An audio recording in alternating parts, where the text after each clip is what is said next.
তো dear student, আজকে আমরা রিজনিংয়ের ক্যালেন্ডারের সেকেন্ড পার্টে যে জিনিসগুলো নিয়ে দেখব সেটা হলো কি, যে আমরা প্রথমে যেটুকু যেখানে শেষ করেছিলাম তারপর থেকে আলোচনা করব। দেখো, যে সেঞ্চুরি ইয়ার মানে আগে ক্লাসে বলেছিলাম, সেঞ্চুরি মানে কি শতাব্দী বর্ষ, মানে যে সমস্ত সালগুলোর লাস্টে ডবল জিরো থাকবে সেগুলোকে আমরা কি বলি, সেঞ্চুরি ইয়ার। তাহলে সেঞ্চুরি ইয়ার মানে কি, অ্যাকচুয়ালি একটা সেঞ্চুরি ইয়ার মানে কি 100 বছর, মানে 100 বছরে কি একটা সেঞ্চুরি, শতাব্দী বছর। তাহলে দেখো, এই যে 100 বছরে কতগুলো লিপ ইয়ার আছে, তাহলে এইটাও আমাদের একটা ক্যালকুলেশনের বিষয়। মানে আমরা যদি বলি কি, যে আজকে 2026 সাল, এই 2026 সালের ঠিক আবার কি কত বছর পর লিপ ইয়ার হবে। দেখো 2026 সাল তো লিপ ইয়ার নয়, তাহলে আমরা কি জানি 2024 সালটা লিপ ইয়ার, তাহলে 24-এর ঠিক 4 বছর পর পর লিপ ইয়ার হবে। তাহলে আমরা সেরকমভাবে হিসাব করে যদি করি যে প্রতি 4 বছর অন্তর অন্তর লিপ ইয়ার হয়, তাহলে এই যে 100 বছরে কতগুলো লিপ ইয়ার আসবে সেটা আমরা ক্যালকুলেশন করতে পারবো। তাহলে কি করবে, তুমি 4 দিয়ে ভাগ করবে ডাইরেক্ট। তাহলে খেয়াল করে দেখো, যদি আমরা 100কে যদি আমরা 4 দিয়ে ভাগ করি তাহলে কত হবে, ভাগশেষ ভাগফল কত হবে, 25। এই 25টা লিপ ইয়ার কিন্তু আসবে। কিন্তু তুমি একটা বলো যে 100 এইটাও তো একটা সাল, যেমন প্রথম সাল মানে 1 বছর, দ্বিতীয় সাল, তৃতীয় সাল, চতুর্থ, পঞ্চম করে 100 সাল। তাহলে 100 সালটা কি লিপ ইয়ার সাল, সেটাও তোমাকে চেক করতে হবে। তুমি দেখো আমি কি বলেছিলাম, যে সমস্ত সালের শেষে ডবল জিরো আসবে সেগুলো কি শতাব্দী বছর। তাহলে শতাব্দী বছর লিপ ইয়ার কিনা চেক করার জন্য আমাদের কি করতে হবে, সেটা 400 দিয়ে ভাগ করতে হবে। তাহলে খেয়াল করে দেখো, 100কে যদি আমরা 400 দিয়ে ভাগ করি তাহলে সেটা কি ভাগ যাবে, যাবে না। তাহলে কি এই 100 সালটা লিপ ইয়ার সাল নয়। তাহলে আমরা 1 থেকে শুরু করে 100 পর্যন্ত যদি যাই, তাহলে জেনারেলি 4 দিয়ে ভাগ করলে 25 পাচ্ছি, মানে 25টা লিপ ইয়ার পাচ্ছি। কিন্তু এই যে 100 নিজে তো লিপ ইয়ার সাল নয়, তাহলে কি করব আমরা 25 থেকে 1 বাদ দিয়ে দেবো। তাহলে কত হবে, 25 - 1, তাহলে কত হবে 24। অর্থাৎ কি বললাম, তোমাকে যদি জিজ্ঞাসা করে একটা সেঞ্চুরি ইয়ারে অথবা 100 বছরে কতগুলো লিপ ইয়ার আছে, তাহলে সেটা কি করবে, তুমি ওই 100কে 4 দিয়ে ভাগ করবে, ভাগ করে কত করবে, 4 × 25 = 100, অর্থাৎ 25টা কমপ্লিট ইয়ার পাবে তুমি। কিন্তু 25টা কমপ্লিট ইয়ারের মধ্যে 100 নিজে কি লিপ ইয়ার সাল নয়। অর্থাৎ কি এই 100 লিপ ইয়ার সাল না হওয়ার জন্য আমি এই 25 থেকে 1 বাদ দেবো, অর্থাৎ 24টা কমপ্লিট লিপ ইয়ার সাল পাবো 100 বছরের মধ্যে। একই রকমভাবে যদি আমি বলি 200 বছরে কতগুলো লিপ ইয়ার পাবো, একই রকমভাবে তুমি বলবে যে 100 বছরে যদি 24টা পাই, 200 বছরে কতগুলো পাবো, 200 গুণিতক এই 24 গুণিতক 2, মানে 24 দুগুণে 48টা লিপ ইয়ার পাবো। একই রকমভাবে যদি আমি 300 বছরের কথা বলি তাহলে কতগুলো পাবো, 300 বছর তুমি হিসাব করে দেখো না, 3 × 24 = 72। বা তুমি অন্যভাবেও দেখতে পারো, দেখো 300 কি করবে, 300কে তুমি 4 দিয়ে ভাগ করে দাও, 4 × 7 = 28, 2 0, 4 × 5 = 20। তাহলে দেখো কতগুলো পাচ্ছ তুমি, অলরেডি তুমি পাচ্ছ কি এই যে 75 থেকে তুমি 25 কমপ্লিট পাচ্ছ।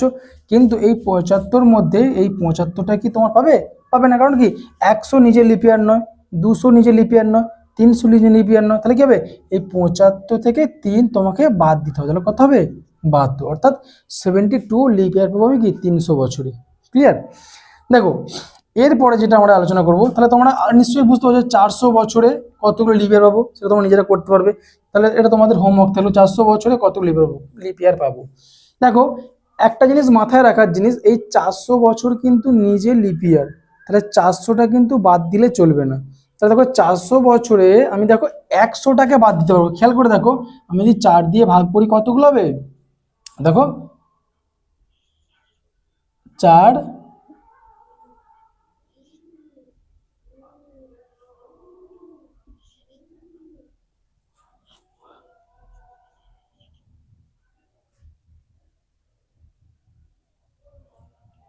4 100 400, অর্থাৎ কি দেখো আমরা 100টা কমপ্লিট ইয়ার পাচ্ছি। কিন্তু 100টা কমপ্লিট ইয়ারের মধ্যে খেয়াল করে দেখো, এই যে 100, যে প্রথমে বলছিলাম 100টা নিজে লিপ ইয়ার, তাহলে 100টা বাদ যাবে, 200 নিজে লিপ ইয়ার নয়, তাহলে 200টা বাদ যাবে, 300 নিজে লিপ ইয়ার না, তাহলে 300টাও বাদ যাবে। কিন্তু 400 দেখো, 400 কিন্তু নিজে লিপ ইয়ার। কারণ কি, কারণ 400 শতাব্দী বছর হলেও 400কে তুমি যদি 400 দিয়ে ভাগ করো তাহলে কত হবে, কমপ্লিট ভাগ যাচ্ছে, তাহলে 400টা কি হবে, লিপ ইয়ার সাল। তাহলে এই 400-র জন্য কিন্তু আমি বাদ দেবো না। তাহলে কত বাদ যাবে, 100 থেকে 3ই বাদ যাবে। তাহলে কত হবে, 97। অর্থাৎ এই কমপ্লিট 400 বছরের মধ্যে কতগুলো লিপ ইয়ার আছে, 97, অর্থাৎ 97টা লিপ ইয়ার সাল আছে। বুঝতে পারলাম? তাহলে তোমরা হোমওয়ার্ক হিসাবে করে আসবে কি, যে 450 বছরে কতগুলো লিপ ইয়ার আছে, 500 বছরে কতগুলো লিপ ইয়ার আছে, 700 বছরে কতগুলো লিপ ইয়ার আছে এবং 850 বছরে কতগুলো লিপ ইয়ার আছে।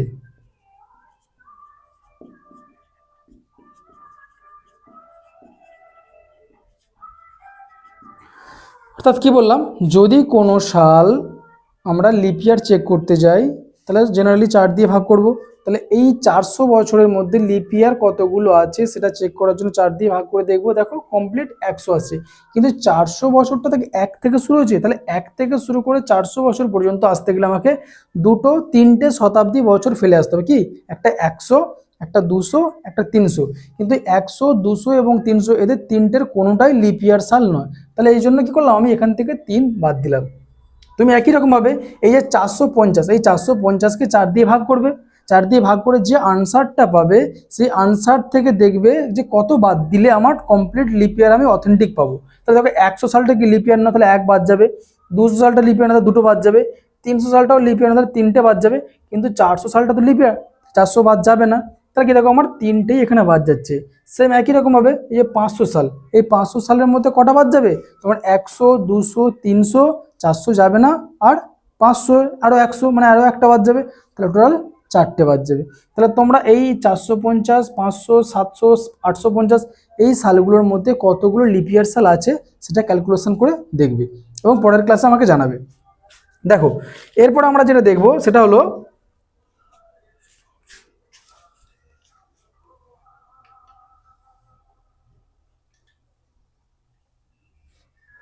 দেখো 1 বছর মানে আমরা কি জানি, 1 বছর মানে আমরা জানি 365 দিন, কখনো কখনো 366 দিন।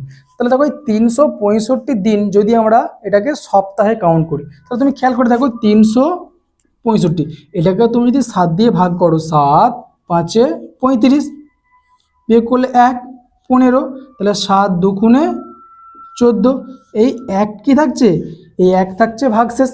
তাহলে দেখো আমি যদি 365কে 7 দিয়ে ভাগ করি তাহলে কতগুলো কমপ্লিট উইক পাবো, 52টা, মানে 52টা কমপ্লিট এটা কি সপ্তাহ।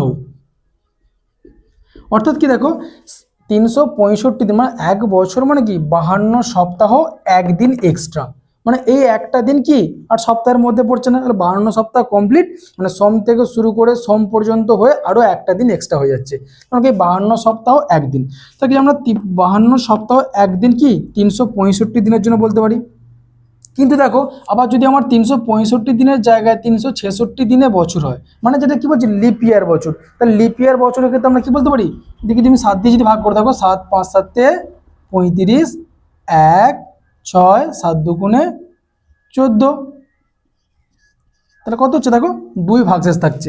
তাহলে দেখো আমরা 365 অর্থাৎ লিপ ইয়ার বছরের ক্ষেত্রে আমার কি হয় 52 সপ্তাহ 2 দিনে বছর হচ্ছে। দেখো তাহলে কি নর্মাল ইয়ারের ক্ষেত্রে দেখো 52 সপ্তাহ একদিন, এবং লিপ ইয়ার বছরের ক্ষেত্রে কি হচ্ছে 52 সপ্তাহ 2 দিন। এই 2 দিনটা কি এক্সট্রা, এই একদিনটা কি এক্সট্রা, মানে কমপ্লিট 52 সপ্তাহ প্লাস একদিন এক্সট্রা, এটা কি কমপ্লিট 52 সপ্তাহ প্লাস 2 দিন এক্সট্রা। সেম একই রকমভাবে আমরা যদি তোমাদেরকে বলি যে এই যে মনে করো তোমরা 30 দিন, আমরা তো বলি যে 30 দিন মানে মানে একটা মাস, কিংবা তোমার হচ্ছে 31 দিন মানে কি একটা মাস, বা 28 দিন মানে একটা মাস। তাহলে তোমরা বলো এই 7 দিন 7 দিন করে যদি আমরা একটা উইক হয় তাহলে 30 দিনে কটা উইক হচ্ছে, তোমরা ক্যালকুলেশনটা করতে পারবে। তাহলে 7 দিয়ে যদি ভাগ করে দেখো 4 7 28, মানে কত থাকছে 2 ভাগশেষ থাকছে। তাহলে খেয়াল করে দেখো যে 30 দিন মানে কি 4টে পূর্ণ সপ্তাহ প্লাস 2টো দিন এক্সট্রা, অর্থাৎ কি 4 সপ্তাহ 2 দিন। তাহলে কি বললাম, এই যে 30 দিন মানে আমার কি হলো, 30 দিন মানে কি 4 উইক প্লাস 2 ডেজ। আচ্ছা একই রকমভাবে আমি যদি বলি যে 30, যদি আমরা বলি 31 ডেজ, দেখো 31 ডেজে কী হবে 4 সপ্তাহ 3 দিন হবে। কেন হবে, কারণ তুমি যদি 31কে তুমি যদি ভাগ করো 7 দিয়ে, দেখো 4 7 28, 28 থেকে তুমি যদি বিয়োগ 30, 31 থেকে 28 বিয়োগ করে কত হবে 3 ভাগশেষ থাকবে। অর্থাৎ কি এই 4টে কমপ্লিট উইক প্লাস আরও 3 দিন এক্সট্রা। দেখো ওই জন্য কি 31 দিন মানে কি 4 সপ্তাহ 3 দিন, 30 দিন মানে কি 4 সপ্তাহ 2 দিন। ওকে, আর 28 দিন মানে কি, তাহলে দেখো 28 দিন মানেই তো 4টে সপ্তাহ, 4 7 28। তাহলে তুমি হিসাব করে দেখো না, এই যে 28 দিন মানে কি, তুমি যদি ভাগ করো 7 দিয়ে, 7 4 28 মানে কমপ্লিট ভাগ যাচ্ছে, মানে কোনো এক্সট্রা দিন নেই। তার মানে 28 দিন যে মাস, এটা কি কমপ্লিট 20 মানে 4 উইকস। এবং 29 মানে কি, যেটা লিপ ইয়ারের ফেব্রুয়ারি মাস, ফেব্রুয়ারির যে লিপ ইয়ার মাসের কি 29 ডেজ। তাহলে 29 ডেজ মানে কি হবে আমার, 29 ডেজকে তুমি যদি 7 দিয়ে ভাগ করে দেখো কত হবে, 4 7 28 মানে 1। তাহলে দেখো কি 4টে সপ্তাহ প্লাস 1 দিন এক্সট্রা। বুঝতে পারলে কি বললাম? তাহলে দেখো, তাহলে 30 দিন মানে কি বলবে, এই যে একটা এক্সট্রা দিন, এই এক্সট্রা দিনটা আমার কি কাজে লাগবে, তো একটু পরেই আমি বলছি একটা এক্সট্রা দিনটা কি কাজে লাগবে। তাহলে দেখো, আজ থেকে তুমি যদি মনে করো যে 30 ডেজ, তাহলে 30 ডেজ মানে কি 4টে কমপ্লিট সপ্তাহ প্লাস 1 দিন 2 দিন। 31 ডেজ মানে কি 4টে কমপ্লিট সপ্তাহ প্লাস 3 দিন। 28 ডেজ মানে কি কমপ্লিট 4টে সপ্তাহ, এবং 29 ডেজ মানে কি কমপ্লিট 4টে সপ্তাহ প্লাস 1 দিন এক্সট্রা। এখন যদি তোমাদেরকে আমি বলি যে আজকে কি বার, আজকে মনে করো ফ্রাইডে, তাহলে আজ থেকে ঠিক ফ্রাইডে কতদিন পর আসবে, আজকে যদি আমি মনে করি 10 এপ্রিল, তাহলে 10 এপ্রিলের ঠিক কতদিন পর আবার শুক্রবার পাবো আমি, তাহলে খেয়াল করে দেখবে 10 এপ্রিলের ঠিক 7 দিন পর, তাহলে 10 এপ্রিলের ঠিক 7 দিন পর কত তারিখ হবে, 17 তারিখ। তাহলে 17ই এপ্রিল, তাহলে 10 এপ্রিলের ঠিক 7 দিন পরে আমার পাবো 17 এপ্রিল। এই ঠিক 7 দিন পরে এই শুক্রবারটা কি হবে, আবার রিপিট হবে। তাহলে কি বললাম, যে কোনো দিন ঠিক তার 7 দিন পর রিপিট হয়। যেমন সোমবারের ঠিক 7 দিন পরে কি হবে, আবার সোমবার আসবে। মঙ্গলবারের ঠিক 7 দিন পর কি হবে, আবার মঙ্গলবার আসবে। বুধবারের ঠিক 7 দিন পর কি হবে, আবার বুধবার আসবে। তাহলে তোমরা আমাকে বলো যে আজকে যদি আমার 1 তারিখ হতো, যদি আমার 1 এপ্রিল হতো, তাহলে 1 এপ্রিল যদি মনে করো সোমবার, তাহলে আবার ঠিক 1 এপ্রিলের ঠিক পরের সোমবারটা কত তারিখ হতো তোমরা বলো। তাহলে আমি কি বললাম, 1 এপ্রিল যা হবে, যেটা যে বার হবে ঠিক তার 1 সপ্তাহ মানে 7 দিন পর কি হবে, সেই বারটা রিপিট হবে। তাহলে আমরা যদি বলি কি 1 এপ্রিলের সঙ্গে যদি আমি 7 যোগ করি, তাহলে কত হবে, 7 আর 1 যোগ করলে কত হয় 8, 8 এপ্রিল। তাহলে 8 এপ্রিল আবার কি হবে, সোমবার হবে। কি বললাম কথাটা বুঝতে পেরেছো? তাহলে যে বার আজকে হবে, আজ থেকে ঠিক 7 দিন পর ঠিক সেম বার হবে। যদি আমি ঠিক একই কথা বলি যে 7 দিন পর যে বার হবে, 14 দিন পরেও সেই একই বার হবে, 28 দিন পরেও একই বার হবে, 21 দিন পরেও একই বার হবে। কারণ কি, ওটা তো কমপ্লিট একটা উইক। তাহলে একটা কমপ্লিট উইক কি হবে, যখনই চেঞ্জ হবে তখনই কি হবে, আমাদের ডেট সেম থাকবে, ডে সেম থাকবে। যেমন আমাদের ক্যালেন্ডারটা দেখি, যখন আমরা ক্যালেন্ডার দেখি যে এইটা তোমার হচ্ছে রবিবার, এটা কি সোমবার, এটা কি মঙ্গল। তাহলে দেখো এইটা যদি 1 হয়, এখান থেকে শুরু করে আবার এটাতে 8 হবে, আবার এটা শুরু করে কত হবে 15 হবে, এটা শুরু করে কত হবে 22 হবে।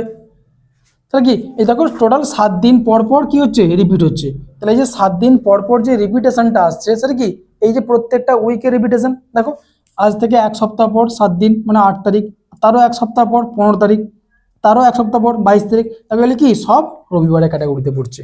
তাহলে কি বললাম, যে কোনো ডেট থেকে ঠিক তার 7 দিন পর কিংবা 14 দিন পর কিংবা 28 দিন পর কি হবে, কমপ্লিট একটা করে মানে উইক রিপিট হচ্ছে। তাহলে কি ডেট আমার কি থাকবে, সেম থাকবে। বুঝতে পেরেছো কথাটা আসছে নিশ্চয়ই? তাহলে তোমাদেরকে যদি আমি বলি যে মনে করো আজকে তোমার প্রশ্ন পরীক্ষায় যেরকম প্রশ্ন আসে, কিরকম প্রশ্ন আসে দেখো, যে আজকে ধরো তোমার 10 এপ্রিল, আজকে ফ্রাইডে, আজ থেকে ঠিক 120 দিন পর কি বার হবে। তাহলে কি বললাম, আজকে 10 এপ্রিল ফ্রাইডে, তাহলে 10 এপ্রিল ফ্রাইডে আজকে যে বার, আজ থেকে ঠিক 120 দিন পর, 120 দিন পর তাহলে তুমি কটা সপ্তাহ তুমি কাউন্ট করবে, তোমার কাউন্ট করতে হবে তাহলে কতগুলো সপ্তাহ। তাহলে সেই যদি আমার যদি কমপ্লিট উইক হয়ে যায়, তাহলে আমার কি হবে, সেম ডেট থাকবে। এবার দেখো 120 দিন মানে তুমি খেয়াল করে দেখো, তুমি 120 কি করবে 7 দিয়ে ভাগ করবে, তাহলে 120কে তুমি যদি 7 দিয়ে ভাগ করো কত হবে দেখো, 7 একে 7, 5 একটা শূন্য নামলো, 7 4-এ 8, সরি 7 7-এ 49। তা দেখো 7 17 119 মানে একদিন এক্সট্রা, তার মানে কি দেখো, মানে আমার কমপ্লিট 17টা উইক, তাহলে কমপ্লিট 17টা উইক হওয়ার পরে একদিন এক্সট্রা। তাহলে তোমাকে আমি কি বলেছিলাম, যতগুলো উইক কমপ্লিট হবে তার জন্য কি একদিনও কিন্তু বাড়বে না, উইক কমপ্লিট মানে যে বার ঠিক সেই বারই থাকবে। তাহলে চেঞ্জ হবে কার জন্য, এই অতিরিক্ত একদিন না 2 দিন না 3 দিন এর জন্য। তা দেখো যেহেতু অতিরিক্ত একদিন হচ্ছে, তাহলে 120 দিন পর দেখো শুক্রবার ছিল, শুক্রবার থেকে একদিন বেড়ে যাবে, তাহলে কি বার হবে, শনিবার হবে। বুঝতে পারলে কথাটা, যে যদি এখানে 2 দিন হতো তাহলে কি হতো, এখানে শনিবার শুক্র শনি রবিবার হতো, যদি 3 দিন একশো তাহলে কি হতো, শনি শুক্র শনি রবি, শনি রবি সোমবার হতো। বুঝতে পারছো কথাটা, তাহলে কি আমার যতদিন পরে বলবে ততকে 7 দিয়ে ভাগ করে যেটা আমার ভাগশেষ থাকবে, যদি ভাগশেষ না থাকে তাহলে যে বার ছিল সেই বারই হবে, আর যদি ভাগশেষ থাকে, যদি এক ভাগশেষ থাকে সেখান থেকে 1 যোগ হবে, 2 ভাগশেষ থাকলে 2 যোগ হবে, 3 থাকলে 3 যোগ হবে। ক্লিয়ার, তাহলে এই জায়গাটা কিন্তু মাথার মধ্যে রাখতে হবে। তাহলে তোমাকে যদি আমি একটা নেক্সট প্রশ্ন দিই, তো তোমরা নিজেরা করে আমাকে বলো যে 2 এপ্রিল যদি বুধবার হয়, 2 এপ্রিল যদি 2 এপ্রিল যদি বুধবার হয়, তাহলে 130 দিন পর কি বার হবে। তাহলে তোমরা নিজেরা বের করে দেখো, তো কি করবে, 2 এপ্রিল যদি বুধবার হয় তাহলে 130 দিন পর কি বার হবে, তাহলে 130 দিন মানে কি পারবে, 130কে তুমি কি করবে 7 দিয়ে ভাগ করবে, তাহলে 7 দিয়ে ভাগ করার পর দেখবে কত ভাগশেষ থাকছে, তাহলে সেই ভাগশেষটা কি করবে এখান থেকে এই বুধবারের সঙ্গে যোগ করে দেবে। দেখো 7 একে 7, 7 6 13 0 27 56 4। তা দেখো এই 4 দিন কি হচ্ছে আমার এক্সট্রা হচ্ছে, এই 4 দিন যখনই এক্সট্রা হবে তুমি কি করবে, এই এই যে বুধবারের ঠিক 4 দিন পর কি বার হচ্ছে, বুধবার বৃহস্পতি শুক্র শনি রবি, তার মানে কি বুধবার প্লাস 4 ডেজ, তাহলে কি হবে রবিবার। ক্লিয়ার, তাহলে এই জায়গাটা কিন্তু মাথায় রাখবে। তাহলে তোমাদের জন্য যে হোমওয়ার্ক, তাহলে তোমরা সেটা করে আসবে, আজকের ক্লাসের যে হোমওয়ার্কটা দিচ্ছি আমি, তাহলে কি বললাম,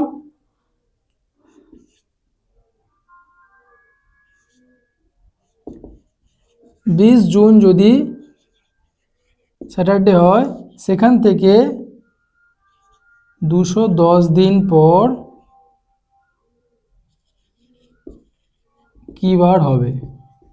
আচ্ছা,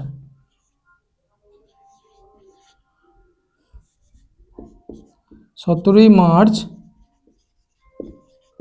যদি রবিবার হয়,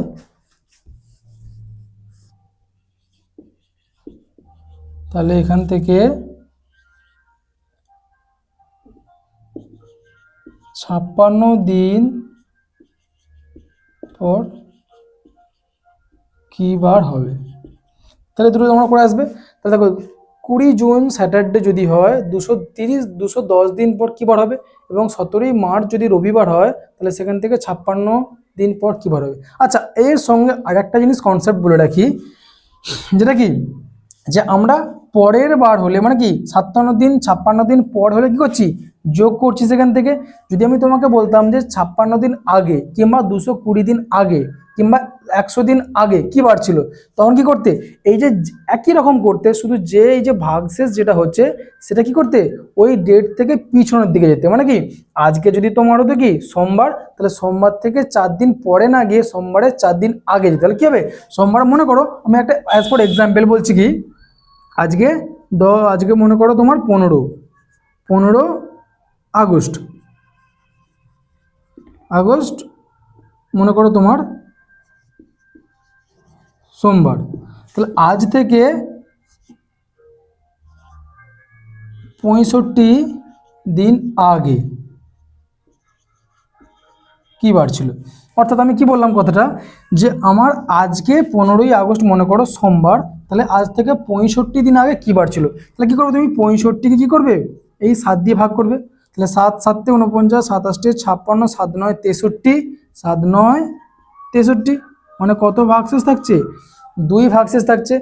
তা কি যখন আমি 65 দিন পরে বলছিলাম তখন কি করছিলে তুমি, এর সঙ্গে আরো 2 দিন যোগ করছিলে, যেহেতু যেটা 2 ভাগশেষ রয়েছে। তাহলে এই যখন আগে বলবে তখন কি করবে, 2 দিন আগে যায়, পিছনে যাবে। অর্থাৎ সোমবারের আগে কি বার বলো? আজকে যদি সোমবার হয় তাহলে একদিন আগে কি বার ছিল? রবিবার। তার একদিন আগে কি বার ছিল? শনিবার। অর্থাৎ কি দেখো, তাহলে 2 দিন আগে সোমবারে, 2 দিন আগে কি হচ্ছে, একদিন আগে ছিল রবিবার, 2 দিন আগে হলো কত? শনিবার। অর্থাৎ এই রকম যদি প্রশ্ন আসে যে 2 দিন আগে কি বার ছিল, তখন কি করবে তুমি, 2 দিন পিছনে যাবে, বা 3 দিন ভাগশেষ থাকলে 3 দিন পিছনে যাবে। তাহলে এইটা কিন্তু মাথার মধ্যে রাখবে। তাহলে এই রকমের তোমার আরেকটা হোমওয়ার্ক করে আসবে, যে 30 ডিসেম্বর যদি বৃহস্পতিবার হয়, তাহলে এখান থেকে